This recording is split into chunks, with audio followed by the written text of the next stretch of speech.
बंसीपुर नाम का एक कम आबादी वाला गांव था। अधिकतर गांव के लोग खेती ही किया करते थे। कम आबादी होने की वजह से गांव में चहल पहल हुआ करती थी। लोग सुख और दुख में एक दूसरे का साथ दिया करते थे। बंसीपुर गांव जंगल के करीब होने की वजह से वहां का नजारा बेहद खूबसूरत नजर आता था। लोग एक बार देखते तो देखते ही रह जाते थे। इसी वजह से गांव और भी ज्यादा खूबसूरत दिखता था। बंसीपुर गांव के लोग छोटे छोटे काम करके अपना घर चलाया करते थे। कोई लकड़ी काटता तो कोई खेती करता। जैसा गांव बाहर से सुंदर दिखता वैसा ही अंदर से।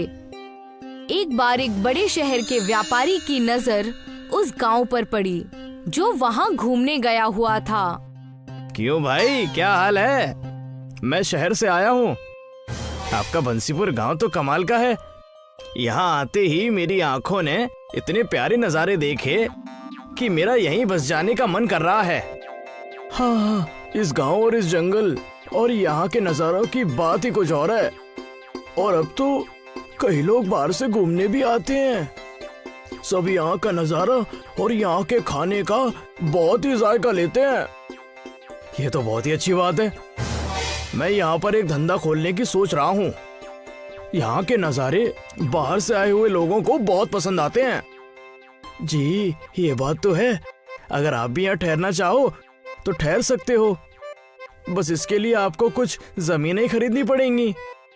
कुछ ही दूर में वन विभाग का कार्यालय है, वहाँ जाकर आप देख लीजिए। जैसे ही शहरी व्यापारी यानी विजय ने ये बात सुनी, वो तुरंत ही जंगल विभाग के ऑफिस घूमते फिरते पहुंच गया। जंगल विभाग के मुलाजिम समझ गए कि जरूर कोई बड़ी मछली हाथ लगी है। जी कहिए, क्या बात हो गई? जी, मैं यहाँ पर एक बड़ा सौदा करने आया हूँ। पूरे 100 एकड़ और उसमें एक रिसोर्ट बनाकर वहाँ के लोगों को एक बेहतरीन सहूलियत देना चाहता हूँ। एक तरफ गांव की खूबसूरती और मिठास, एक तरफ मेरा छोटा सा रिसोर्ट। और तो और ये आपके फायदे की बात है। आपको देखते ही समझ गया था। आज का दिन हमारा अच्छा जाने वाला है। हमें ये सौदा मंजूर है। आप जल्द से जल्द कागजात तैयार कीजिए। वन के 100 एकड़ ही तो हैं। बहुत बड़ा जंगल है और इससे हमें और सरकार दोनों को मुनाफा होगा। विजय ये बात सुनकर बेहद खुश होता है और बंसीपुर जंगल के थोड़े से हिस्से में अपना रिजॉर्ट बनाता है, जहाँ से सारा नजारा दिखे।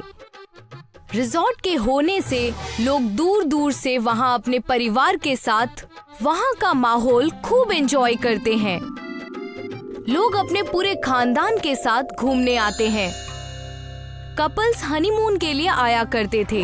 गांव की चहल पहल से विजय का व्यापार और ज्यादा अच्छा चलने लगा। गांव के चहल पहल में लोग अपने मन की शांति ढूंढते और इसी के चलते विजय का मुनाफा और ज्यादा होता। देखते ही देखते ज्यादा मुनाफे के लालच में विजय ने और जंगल की जमीन खरीद ली और कई सारे अलग अलग रेस्टोरेंट्स, लॉज और दुकानें खोलने लगा। और ठीक 10 साल बाद आधे से ज्यादा घने पेड़ों का जंगल अब सीमेंट का जंगल बन चुका था। अच्छा लग रहा है। ऊपर वाला करे कि सब कुछ बेहद बढ़िया चलता रहे। लेकिन कुछ दिनों से टूरिस्ट और धंधा अच्छा नहीं हो पा रहा है। पता लगाना पड़ेगा कि आखिर बात क्या है। कंचू! यस सर, मैंने कॉफी और चाय लगा दी है। और कुछ चाहिए? आजकल हमारे यहाँ इतने कम टूरिस्ट क्यों आ रहे हैं? मैंने अभी देखा कि आज रिसोर्ट में मैं और तुम ही हो। लाइट बिल तक नहीं भर पाएंगे हम अगर ऐसा ही चलता रहा तो। सर, एक्चुअली अब लोगों के पास देखने को अब कुछ रह ही नहीं गया है। लोग यहाँ आकर क्या करेंगे? यहाँ भी अब शहर जैसी बिल्डिंग्स, बीमारियाँ, स्मोक और पॉल्यूशन सब हो गया है, तो किसी को हमारे यहाँ आना पसंद नहीं आ रहा है। इस चीज की हमें जानकारी निकालनी होगी कि हमारे धंधे में गिरावट क्यों है। विजय घनसू को अपने साथ लेकर बंसीपुर गांव की ओर लेकर चला जाता है। वही बंसीपुर गांव जहाँ जानवरों की चहल पहल होती थी।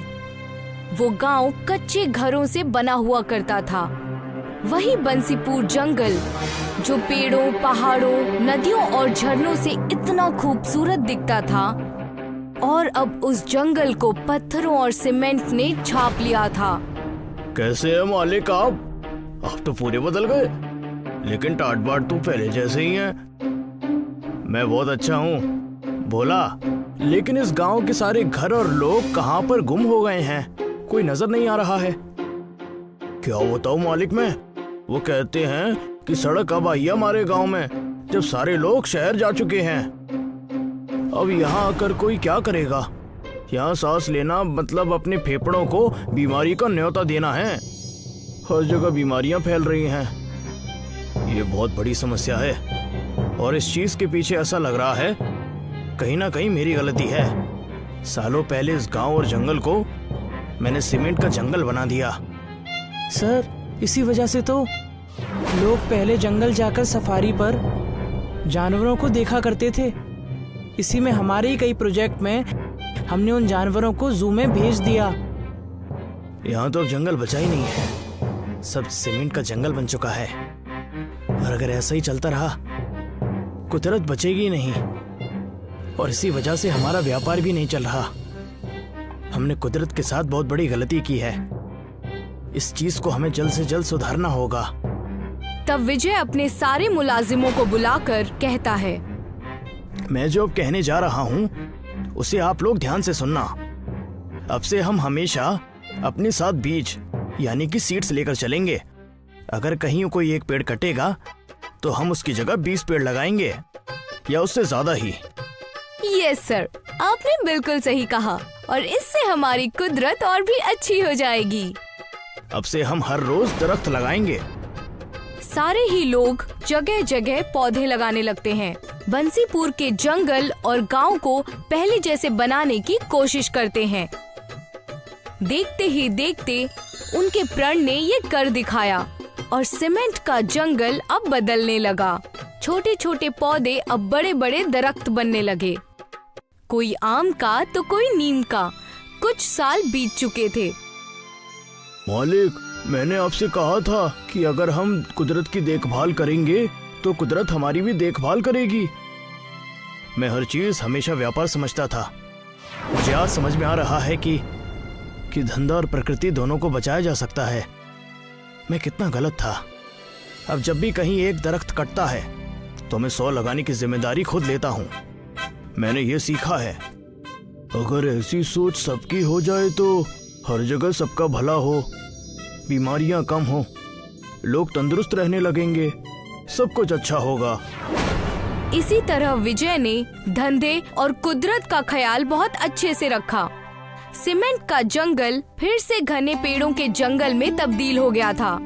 लोग अपना वक्त वहाँ की ताज़ा हवा में बिताने के लिए आने लगे। सब कुछ पहले जैसा हो गया। लोग फिर से बंसीपुर में आकर वहाँ के चहल पहल का आनंद उठाने लगे।